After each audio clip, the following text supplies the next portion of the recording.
So you have a jar of sourdough discard. What do you do with it? Sourdough discard waffles. I've got two different methods for you. One where you add extra flour and buttermilk, and the other where you simply use the sourdough discard as the base. Okay, for the first method, here's what you'll need. 1 cup or 240 grams of sourdough discard, 1 cup or 230 grams of buttermilk.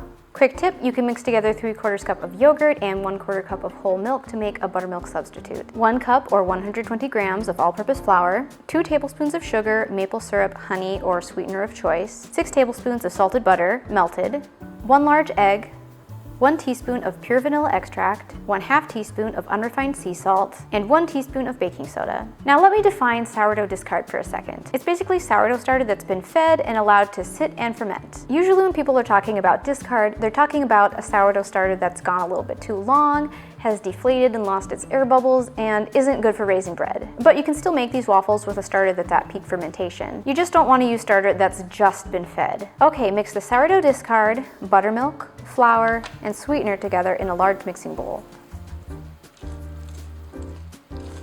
Set that aside to rest for 30 minutes. After the batter has rested, mix in the egg, salt, vanilla, melted butter, and baking soda. You may want to break apart any lumps of baking soda before adding that to the batter.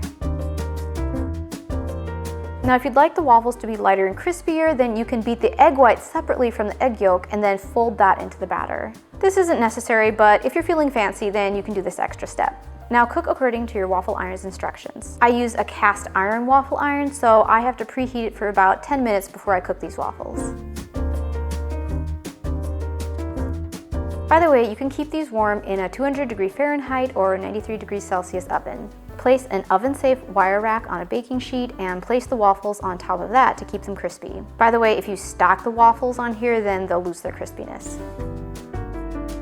Serve with butter. Now, I actually think that's a ridiculously small amount of butter to put on your waffle. You need it to cover every square inch of it. That's more like it. I did that small pat to look good in the video. I do not endorse that amount of butter. Anyway, maple syrup, fresh fruit,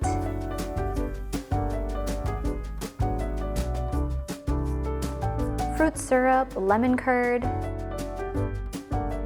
whipped cream, whatever your heart desires.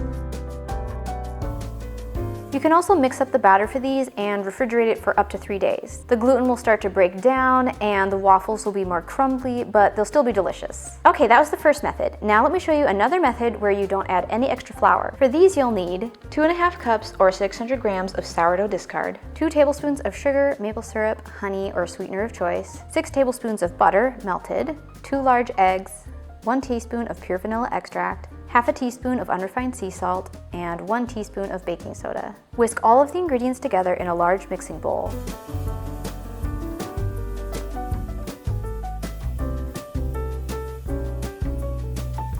Now cook according to your waffle iron's instructions. Again, you can keep them warm in the oven if you don't plan on eating them fresh out of the iron.